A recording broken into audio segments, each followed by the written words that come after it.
This is the time of year many RVers are thinking about heading south to a warm, sunny area, and Arizona is high on the list of many folks.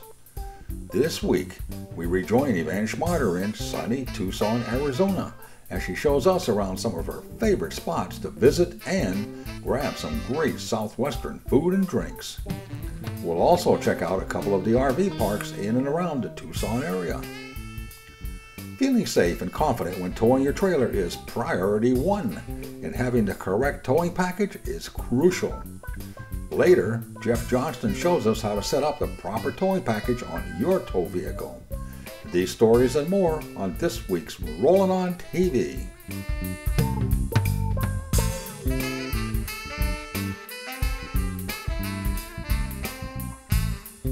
Rollin On TV is brought to you by Carefree of Colorado, celebrating 45 years of RV awning innovation.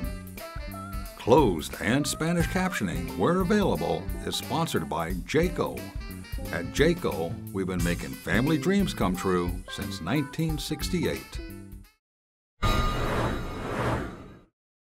Tucson, Arizona, warm winters, stately saguaro cactus, and a flavor all its own. No wonder RVers love to snowbird here. I'm at the Tucson Visitors Bureau with Dan Gibson. He's the Director of Communications for Visit Tucson. Yeah, absolutely. Thank you for having me on your show. Well, we're so glad to have you here. And tell me about the RVer impact and RVers here in Tucson, Arizona. You know, RVing is obviously a big thing for us. I mean, it's not just the weather, but I think that we have a lifestyle and a relaxing, laid-back sort of atmosphere that people really enjoy.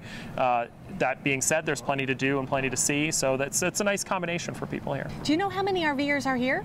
You know, we haven't done a specific number for it, but we know that, you know, it's obviously a big influx of people here, and anyway, you're driving down the street, you'll see RVers, but also filling up. You know, we have a wide variety of places, of campgrounds and services for RVers, so those places are often pretty close to full during our busy season, which is January through April. Yeah, absolutely, the best weather. Yeah, exactly. It's a perfect time to be here, and it helps, especially this year that the weather is sort of miserable other places, so it's been great for us. I'm like, oh, it's 14 in Kansas City? Come on down to Tucson where it's 70. So. Oh, that's too funny. Now, what about attractions and museums? What's hot to see here? I think one of the things you absolutely have to see if you come to Tucson is the Arizona Sonoran Desert Museum. It's generally considered one of the best museums in America. It's sort of the basic idea is that it's a zoo for animals from the southern Arizona Sonoran Desert, but it's so much more than that. It's an experience where you really understand the desert itself. It's surprising to a lot of people. There's an aquarium there that showcases some of the sea life in northern Mexico. So there's bighorn sheep, there's prairie dogs, there's sea otters. It's just a wide variety of you know, flora and fauna from this area. What about a hidden gem? What is something that people don't really know a lot about, but you think they should not miss when they're here? I think you have to see San Javier, the mission. It's a little bit south and west of Tucson, but it's super close. It's, you know, focuses on it's a mission that was built in the 1500s, and it's a collision of sort of the Native American culture, the Spanish culture that was here, and it's still an operating church, so you can see mass there, but it's got a wide variety of artwork, native artwork from the time period that was restored by actually the same people that did the Sistine Chapel. Really? So yeah, so it went through a lot of renovations recently, so it's a beautiful place. It's unlike anything else in America. We were there quite a long time ago, and we had some fry bread. Yeah, you have to have the fry bread. So it's, you know, it's dough, it's a Tono Odom and Navajo treat thrown into a fryer. You can be sweetened up with, you know, honey and sugar, or served as a taco with red chili beef or beans or lettuce. It's an incredible meal. So whether people are here for a week or a whole snowbird season, they're going to be busy. Oh, certainly. There's so much to do here, especially in that time of year. You know, in January, you know, we have the gem show starts in January, which is one of the largest gem shows in the world. We have soccer preseason. We have a golf tournament. We have the Festival of Books. There's really something happening pretty much every weekend. So, you know, if you want to just lay back and relax, or you want to get out and see people and the sights of the city, there's something going on all of the time. Wow. Well, I know I love it, and I've been busy every day here, well, and good. There's still so much more to see. Well, we try to keep people in touch with that stuff. So if you come to visittucson.org, our website, or you go to our social media presences on Facebook and Twitter or Instagram, or you just stop by the Visitor Center here, we're happy to help you however we can. Wonderful. Well, thank you so much, Dan. Oh, my pleasure. Appreciate it. Oh, I'm happy to help. We'll get back to Evanne in sunny Tucson right after a word from our sponsors.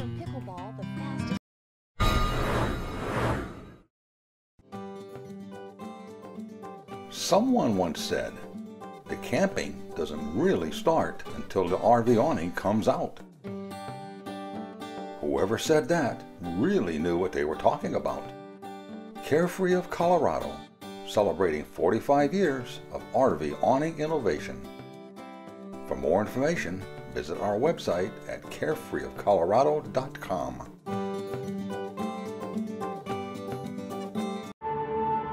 Exploration. It affirms that we are alive, demands that we are present. So let's put our work lives on pause, ramble out into the world, and share the journey with the ones we love.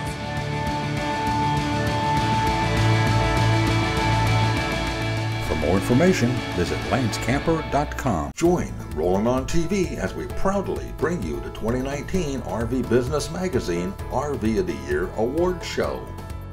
Be sure and tune in and see which RVs made the top 5 list and, ultimately, which RV wins the coveted RV Business Magazine Award.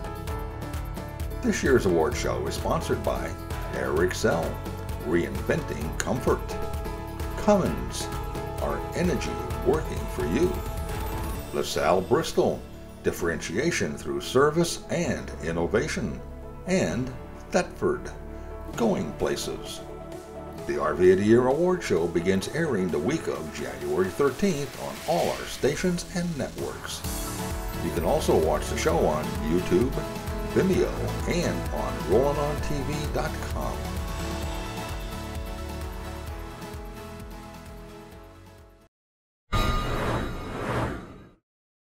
There are a number of terrific parks in town, something for everyone. Let me tell you about 3 of your plentiful choices.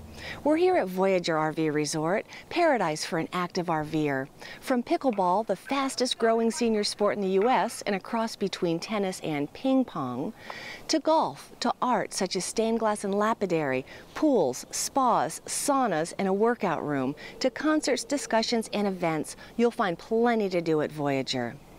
The Lazy Days KOA has a lot going for it. It's a beautiful park, including their fabulous lemon, orange, and grapefruit trees. They've got a lovely pool, a terrific restaurant, and a convenient central location. If low-key's more your style, you might look at the Pima County Fairgrounds.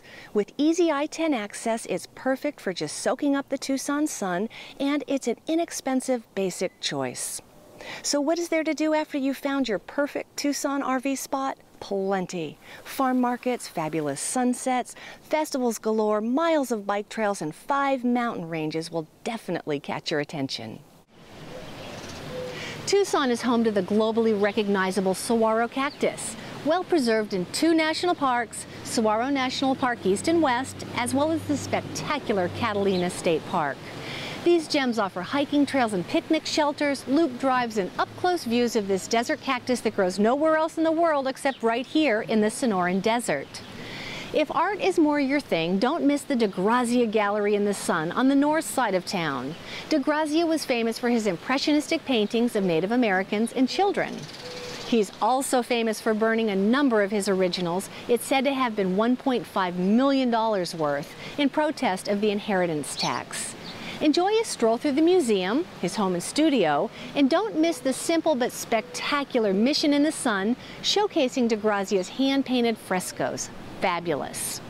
There's the Titan Missile Museum just south of town, where you can go deep down into a missile silo and see what it would have been like down there if the red button had been pushed during the Cold War.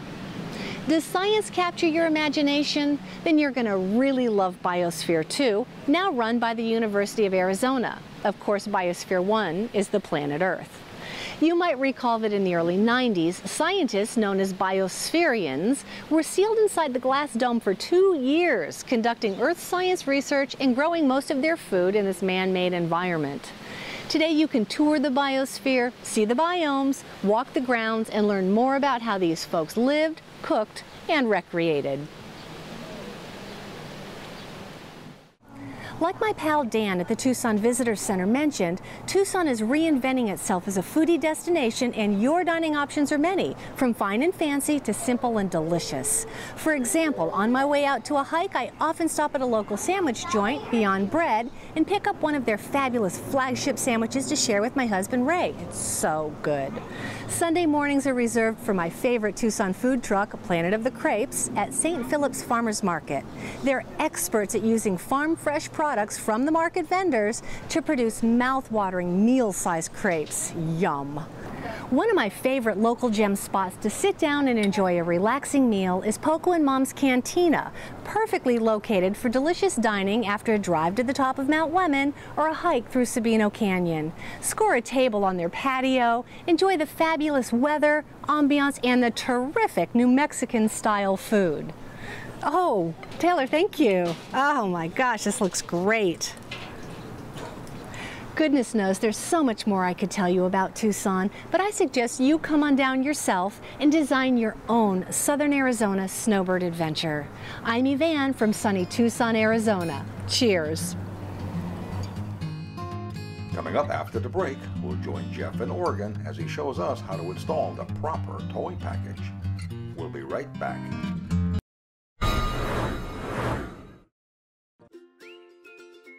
At Jayco, we're a lot more than just an RV manufacturer. We're all about family, and we've been making family dreams come true since 1968. To see our complete product line and find your nearest Jayco dealer, visit us online at jayco.com or just log on to rollinontv.com. Simply put, Thetford's Aquachem has outsold all its competitors combined because it's the strongest holding tank deodorant available. It provides the strongest odor control around the clock in all temperatures and conditions. It quickly liquefies waste and tissue and is 100% biodegradable. Aquachem, the industry standard for 50 years. For more information, visit Thetford.com. Aquachem, another great product from Thetford. Today, it's easy to buy a vehicle that's ready for towing right from the showroom floor. But if you have a vehicle without towing gear and you want to haul a trailer, it's fairly easy to outfit your ride with the necessary towing hardware. We'll show you how. Item number one on our project list is a hitch receiver. Now, your vehicle may come equipped with a bumper that has a ball mount on it, but do yourself a favor. Get yourself a hitch receiver. It's a lot stronger and safer way to tow. Now, we're using this particular model from Draw Type, Sequin Industries. It comes powder coated black for extreme resistance to corrosion and rust and so on. Fully welded, very strong unit. The Hitch Pro guys will have this mounted up in no time. If you're handy with tools, you can install the receiver yourself, but it helps to have a friend to wrestle it into place because it's fairly awkward and heavy. Most receivers bolt to the rear frame, and fishing the bolts into place in a boxed-in frame can be a challenge, which is where experienced installers can make the job easier.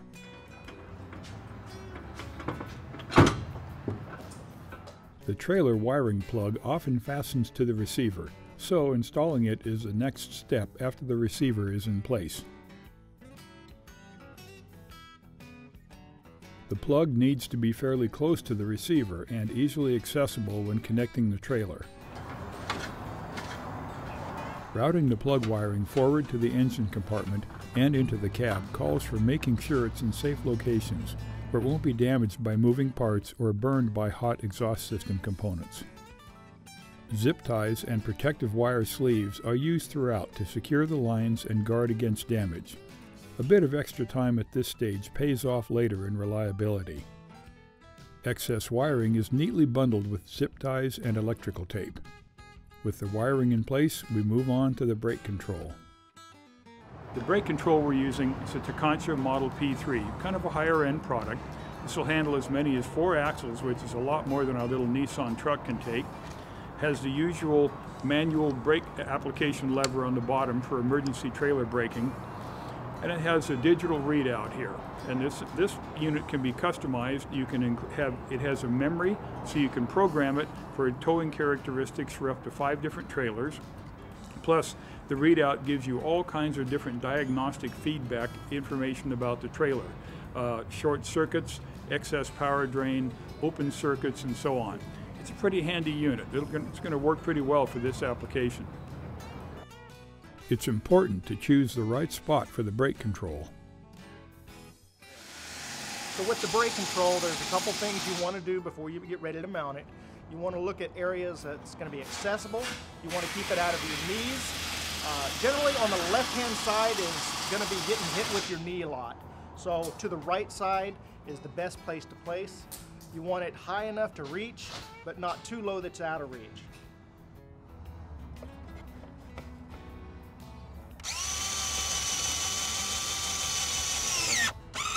The controller bracket and the brake control screw in place under the dash. Then the wiring harness plugs in for the final connection.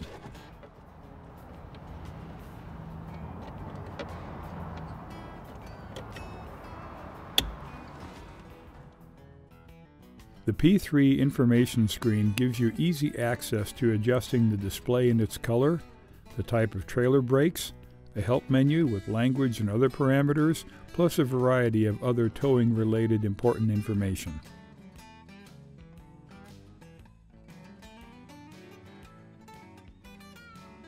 It also warns if the trailer is disconnected.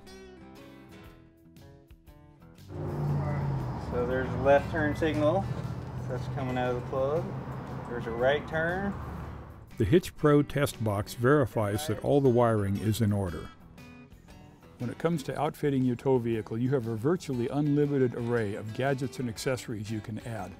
In the performance arena, not an awful lot of those accessories have what you would call a 100% guarantee of return on investment. Well, Bilstein shock absorbers are about as close as you can come to that kind of return on investment and guaranteed performance. Bilsteins are the replacement shock of choice for an awful lot of motor vehicle owners. That includes tow vehicles for RVs, motor homes, performance automobiles, off-road driving enthusiasts, you name them. There's a Bilstein shock designed specifically to fit just about every vehicle out there. And it's no one-size-fits-all either. Each shock is specifically engineered and valved to fit the type of vehicle it's going on. Bilstein shocks are made in Germany, so they have that touch of precision German engineering. They're a monotube design, they have a gas pressure chamber, and that gas chamber, along with precision valving, allows the shocks to help maintain rebound and jounce control. When you put these on your vehicle, you almost immediately will notice an improvement in ride and handling, cornering, braking, and so forth.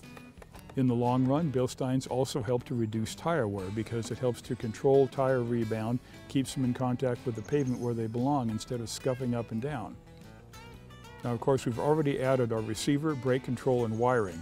So Bilstein shocks are one of the 3 other items we're going to be adding to our truck to bring it fully up to speed to get it ready for towing smaller trailers. Let's take a look at how it's done. We'll talk about safety and finish the towing setup after the break, so stay tuned. Need some new replacement rubber trim and seals for your RV? Now celebrating their 60th anniversary, Steel Rubber Products has been the leading choice for discerning hot rod and classic car owners for all their rubber parts needs. And now, Steel Rubber Products is offering the same high-quality parts and service to RV owners everywhere. For more information on Steel Rubber Products and to get a free RV catalog, visit rv.steelrubber.com.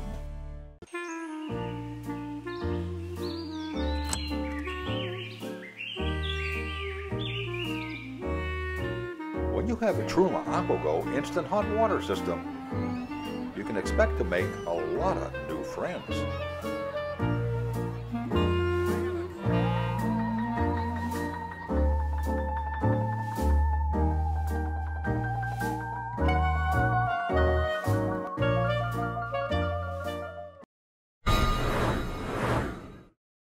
Welcome back to Rollin On TV. Before the break, we began our story about setting up a vehicle with the right towing hardware. Now we'll continue with installing the shock absorbers and other gear. Safety is foremost when working on a vehicle. We always chock the tires and, depending on the situation, we use jack stands plus stacks of wood blocks as backup safety setups. Installing shock absorbers is usually a fairly easy do-it-yourself project. At times, you need to temporarily move a nearby item, such as this sway bar mount, that's in the way of removing the shock. Most shock absorbers use simple mounting bolts or studs to hold them in place, so changing them is a matter of unbolting the old and replacing them with the new. A shot of spray lubricant helps the new rubber bushings slide smoothly onto the mounting studs. Rubber mounting eyes here to help them slide on the mounting pins a little easier. Pressure at an angle to get this. Bilsteins are gas pressurized, so they need to be compressed a bit to fit them in place, and this can take a bit of muscling around.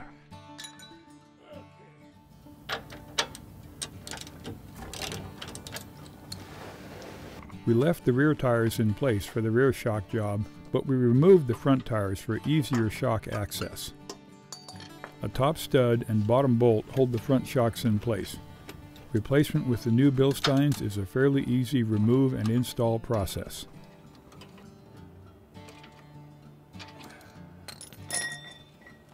We're not going to be cluttering up our truck with every possible bolt-on accessory in the book. However, we're adding just a few things that we feel really enhance the towing experience. One of those things is airbags for the rear axle. The airbags mount over the axle to the frame on your truck. And what these do is provide extra support for the weight that you're carrying in the back of the truck. Now, if you're towing a small trailer and you have a weight distributing hitch with the spring bars properly adjusted, you won't have a significant amount of sag in back because the distributing hitch moves the weight of the tongue to the rear and the front axle of the truck equally. That's what a weight distributing hitch is all about. But if you're going to be carrying a load in the back of your truck, for example, a truck camper, a slide-in camper of some kind, maybe a fifth wheel hitch where all of the weight is directly over the rear axle, or for that matter, if you're not towing anything and you want to bring home a load of bark dust chips, that's where airbags can be a big help. One of the big advantages to airbags like this is you adjust the air pressure to match the load. When you're running solo and you don't need that extra firm support in back, you let the air pressure down and you still have the smooth ride out of your truck. When you're going to be carrying weight, you add air pressure, and that allows you to carry the weight without sagging the back end of the truck. Now these guys, for example, this Sport-Rite kit is rated to carry as much as 3,000 pounds per pair of bags. That obviously would far exceed the capacity of this little Nissan truck, but that means that we have a lot of flexibility in there for how much pressure we need to put in. There are a few things that airbags like this will not do for your vehicle. Number one, they will not increase your tow rating. Number two, they do not increase your gross vehicle weight rating. Number three, they do not increase your gross axle weight rating. Those figures are all established by a series of proving ground tests and performance evaluations that allow a manufacturer to certify the truck for a certain capacity for all those figures. Now this Firestone Sport-Rite kit includes all the pieces you need for an installation. All the bracketry, small hardware, air hoses, and so on. The manufacturer claims this is a bolt-on kit with no drilling. Well, we'll see how that goes when we get started on it here. With the brackets bolted to the airbags, we use the upper jounce bumper bolts to secure the assembly in place on the truck's frame.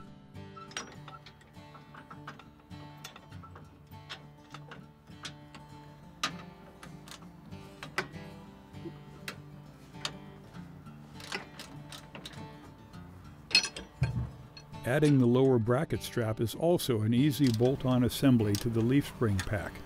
With that, the airbag is installed. The air hose is a simple press-fit connection with the airbag fitting and the air filling valve. Protecting the air lines is important, especially where raw metal edges are close to the line.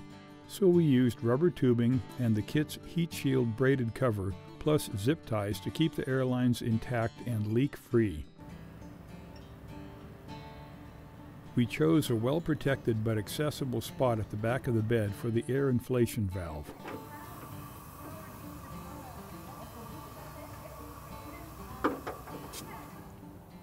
The final check for leaks is a bubble test with soapy water. The system passed, so it's ready for the road. Well, that's about it for setting up our little Nissan for towing. With a few pieces of properly selected equipment, and it's not particularly expensive, you too can have a vehicle that's just right for towing your favorite trailer. For more information about what you've seen on this segment or anywhere else in the show, log on to our website at rollinontv.com. We hope you enjoyed this week's program, and for more information on anything you saw on the show, along with additional videos and stories from current and past shows, visit our website at rollinontv.com. You can also join us on Facebook, Twitter, and Pinterest. As usual, this has been another fun production.